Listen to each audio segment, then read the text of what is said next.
निमण प्रणाम विष्णु समाज के सभी आदरणीय सज्जनों को। ये वीडियो मुख्यतः दो बातों के लिए बना रहा हूँ और सामाजिक तौर पर दोनों बातें बहुत ही महत्वपूर्ण हैं। अभी 10 तारीख को फाल्गुन का मेला है मुकाम के अंदर, और हम जानते हैं कि दो मेले सबसे बड़े होते हैं मुकाम के ऊपर, एक फाल्गुन का और एक आसोज का मेला। तो इस मेले से संबंधित मैं कुछ बातें करना चाहता हूँ। जो पहला मुद्दा ये है कि खुला अधिवेशन का जो मंच लगेगा, उस मंच के ऊपर जो समाज विरोधी पंथ पंचक, समाज की मान मर्यादा को तार तार करने वाले लोगों को मंच पर जगह नहीं मिलनी चाहिए। ये सभी विष्णु समाज के सदस्यों को संकल्प लेना है। और ये संकल्प किस लिए लेना है? ये संकल्प हमें विष्णु समाज की आस्था और मान मर्यादा को बचाने के लिए, गुरु जम्बेश्वर भगवान व शहीद अमृता देवी की मान मर्यादा को बचाने के लिए। तीनों का मैंने नाम क्यों लिया है? ये वो इसलिए लिया है कि पहला जो विष्णु समाज जिसके रीति रिवाज, मान मर्यादा को ये लोग तार तार करने में जुटे हुए हैं, ये अंतर्जातीय विवाह या और भी बहुत सारी ऐसी चीज़ें जो ये बोलते हैं समाज के बाहर, दूसरे समाजों को जोड़ के बातें करते हैं। एक ही टेंट के अंदर क्या करना चाहिए, क्या खाना चाहिए, पीना चाहिए, ये बातें या ऐसी बहुत सारी ऐसी बातें होगी जिसमें कि विष्णु समाज की मान मर्यादा और रीति रिवाज तार तार हो रहे हैं। दूसरा, गुरु जम्बेश्वर भगवान के सम्मान के बारे में बात यह है कि इनके जो तथाकथित संरक्षक है महासभा के, उन्होंने एक जामानी साहित्य अकादमी में खुला बोला था कि 29वां नियम जिसमें कि नीले वस्त्र नहीं पहनने चाहिए, ये है। इन्होंने बोला कि नीले वस्त्र पहनने चाहिए। मुझे इसमें कोई गलत नहीं लगता। तो इन्होंने गुरु जम्बेश्वर भगवान से भी ऊपर अपने प्रवचन देने शुरू कर दिए और वो अपने आप को ऊपर समझते हैं।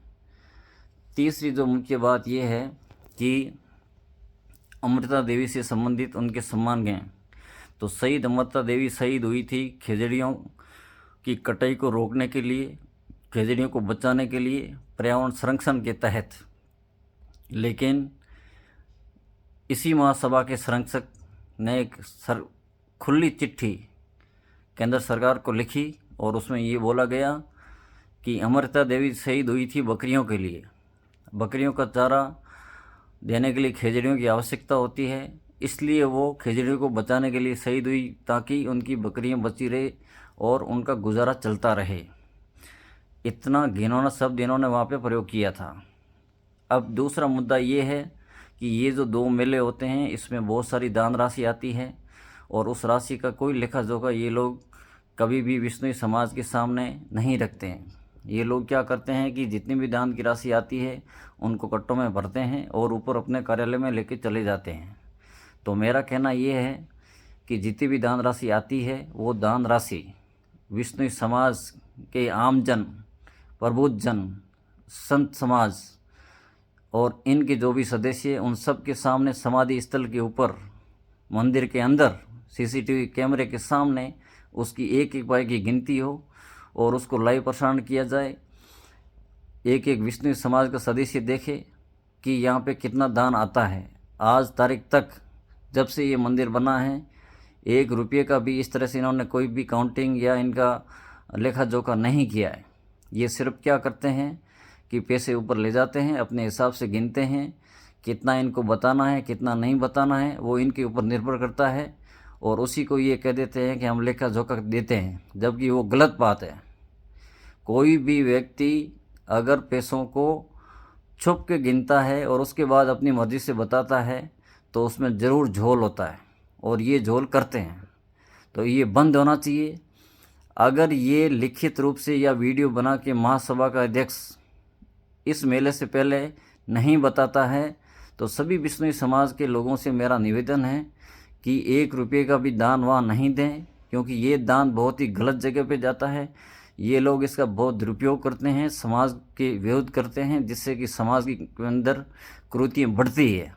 दूसरा ये है कि अभी चुनाव का समय चल रहा है, और ये जितने आप पैसे दोगे वो कहाँ जाएंगे, किस जगह प्रयोग होंगे, नसों के अंदर प्रयोग होंगे या जिस भी तरह से होंगे जिससे समाज में कुरीति बढ़ेगी। तो मेरा कहना ये है कि 1 रुपया भी आप यहाँ पे दान नहीं चढ़ाएं जब तक ये लोग लिखित में ये नहीं बोले कि हम इस मेले के जितने भी रुपए आएंगे वो मुकाम मेले के जो मंदिर प्रांगण गुरु जम्बेश्वर भगवान का समाधि स्थल है उसके पास में मंदिर के अंदर गिनती करेंगे। उसमें समाज के लोग शामिल होंगे, हर तबके के, आम व्यक्ति, संत समाज, प्रबुद्धजन और इनके सदस्य। बस मैं इस बात को यहीं विराम देता हूँ। एक और बात मैं बताना चाहता हूँ, अगर आपको और भी दान देना ही चाहते हो तो वहाँ पे गौशालाएँ हैं, वहाँ पे जाओ, अपनी पर्ची कटाओ, वहाँ पे आप दान दे दो। लेकिन यहाँ दान मत देना भूल करके भी, पाप करोगे, पाप के भागी होंगे। विष्णु समाज के आप गुरु जम्बेश्वर भगवान के अनुयायी हैं तो गुरु जम्बेश्वर भगवान के नियमों को समझें और उनके तहत आप कार्य करें। गुरु जम्बेश्वर भगवान को पैसों की आवश्यकता नहीं है। आप सोच रहे होंगे कि हम ये एक क्या कहते हैं उसको, घूस दे करके गुरु जम्बेश्वर भगवान को और हम बहुत कुछ हो जाएंगे या अमीर हो जाएंगे या जैसे भी हो जाएंगे या हमारे कष्ट दूर चले जाएंगे। नहीं, गुरु जम्बेश्वर भगवान को आप दिल से और साफ मन से याद करोगे तो वो अपने आप आपके साथ में आपकी मनोरथ हमेशा पूर्ण करेंगे, ये मानना है मेरा। और नियमों का अगर पालन करोगे, 120 शब्दों के पाठ अगर करते रहोगे, घर पे हो या कहीं पे भी हो, तो आपकी सभी मनोकामनाएं पूर्ण होगी। यहाँ पैसे दे करके और गुरु जम्बेश्वर भगवान को जो अगर पटाने की सोच रहे हो तो वो गलत बात है। ये पैसे गलत जगह जाएंगे, ये बात ये होती आई है और अब यहाँ बंद हो, ये मेरा कहना है। बोलो गुरु जम्बेश्वर भगवान की जय। और इस वीडियो को विष्णु समाज के प्रत्येक सदस्य तक बताया जाए, उन तक फैलाया जाए, उन्हें समझाया जाए कि हमें क्या करना है इस मेले को। धन्यवाद। बोलो गुरु जम्बेश्वर भगवान की जय।